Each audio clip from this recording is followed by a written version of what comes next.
in Ekor, which is in Lehi unto this day. All right. Question number 9 asks, what did he ask for? Request. One can imagine that after such a battle, Samson would be extremely thirsty, right? All that time he spent, 1,000 men, one after one after one after another after another after another. There was apparently no well or stream nearby, so Samson called upon the Lord to meet his immediate need. To be sure, calling upon God to meet our needs, physically or otherwise, is the proper thing to do, always. And he has promised to take care of us, Matthew 6:33. In the case of Samson, though, he seems to have been inordinately consumed with his own needs. To his credit, Samson acknowledged that the victory given him was from the Lord. It was indeed a great deliverance. Also to his credit is the fact that he referred to himself as God's servant. It is unlikely that Samson actually was at the point of death because of thirst. Rather, he wanted the Lord to take pity on him, which he did. So, what did he ask for? He asked for water. Because he was so... Y'all know after working, you working on the yard, I just kept on working on the yard earlier today. And it's like, I'm so thirsty. And that's only 30 minutes. I can't imagine how long it would take to kill 1,000 men. Let's pretend like it took 2 hours. 2 hours was constantly swinging. Whether you were swinging a pickaxe, a sickle, shovel, whatever you're doing for 2 hours, you are so thirsty. And that's 2 hours. We could probably safely assume that it might have took more than 2 hours to kill 1,000 people. That's a lot of people. But if it took 2 hours, just imagine how tired you are after constantly moving. You can't stand still when you fight. There's somebody swinging, you constantly moving. So if you constantly moving, nobody constantly moves. Whether it's football, whether it's baseball, whether it's basketball, whatever sporting events, whether you're working outside, nobody is constantly moving that long. It's like you pushing the lawnmower for 30 minutes and you're done. Or you're raking the leaves and you stop and you pause. Or you're playing basketball, you take a break. Playing football, you sit on the sidelines. So you're not constantly.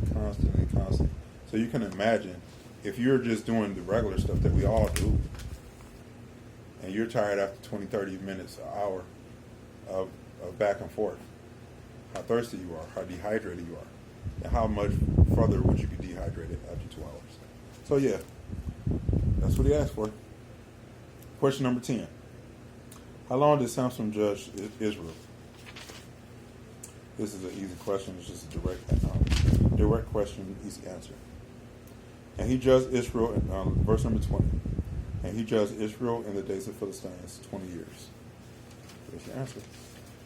But I get into what they say about the final part. Oh, response. So we didn't go to response. As he had done for his people on other occasions, God miraculously provided water for Samson. That he clave a hollow place simply means that God opened up a place from which water flowed. Since Jah was also the name of the place, Lehi, this could mean that the miracle occurred there. Others, however, believe that the water came forth from the very place Samson had cast aside the jawbone. Having received the life-giving water, Samson's spirit came again, and he was revived.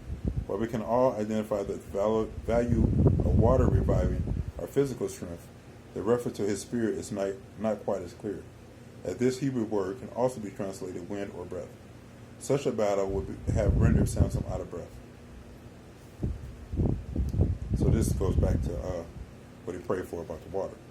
So this is talking about, first the question was, what did he pray for? But they don't ask the question, what did God do afterwards? So this is just a response. He gave him water from out of the jawbone or from the place where the jawbone was cast aside. Either way, it was more than just physical filling him up, but it made him feel like his spirit was renewed. When you have such a tremendous experience, it's like you take all the energy out of you. You know what I'm saying? And water, just in itself, replenishes your body, but you're still wiped out. Still almost comatose. But it's like it revived him spiritually as well as physically. Okay.